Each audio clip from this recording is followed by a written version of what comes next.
नमस्कार, मी पंजाब डक. 7 जुलै 8च्या दरम्यान राज्यात सांगायचं झालं तर पूर्व विदर्भ आणि पश्चिम विदर्भ विखुरलेल्या स्वरूपाचा पाऊस पडणार आहे.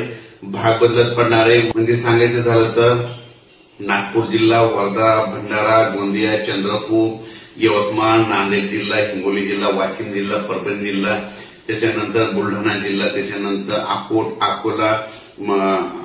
अकोला, त्याच्यानंतर जालना जिल्हा, जळगाव जामोद, त्याच्यानंतर धुळे नंदुरबार या भागामध्ये म्हणजे या पट्ट्यामध्ये म्हणजे 6 जुलै 7, 8, 9च्या दरम्यान विखुरलेल्या स्वरूपाचा पाऊस पडणार आहे.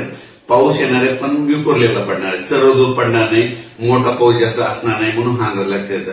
फक्त राज्यात मात्र पूर्व विदर्भात म्हणजे 6, 7, 8च्या दरम्यान मात्र पूर्व विदर्भात मात्र 6 जिल्ह्यामध्ये चांगला पाऊस असणार आहे म्हणून हे पूर्व विदर्भातल्या शेतकऱ्यांना अंदाज लक्षात येतं.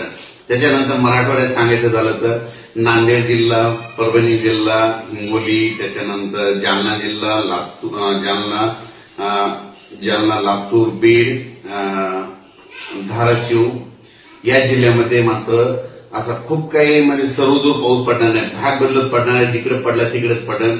सर्वदूरची अपेक्षा सध्या तरी नाही म्हणून हे लक्षात येतं. तरी पण नांदेड जिल्ह्याला जरा थोडं जास्त मापमध्ये बराच भाग व्यापून घेणार आहे म्हणून ह्या 3 दिवसात बऱ्याच ठिकाणी नांदेड जिल्ह्यात देखील चांगला पाऊस असणार आहे. हिंगोली जिल्ह्यात देखील असणार आहे. वाशिम जिल्ह्यात देखील असणार आहे म्हणून हा अंदाज लक्षात येतो.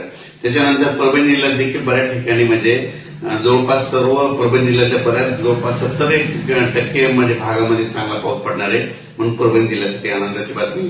बीड जिल्ह्यात देखील बऱ्याच म्हणजे 50% भागामध्ये ही पाऊस म्हणजे 6, 7, 8चा पाऊस, 8, 9चा पाऊस असणार आहे म्हणून हे लक्षात येतं.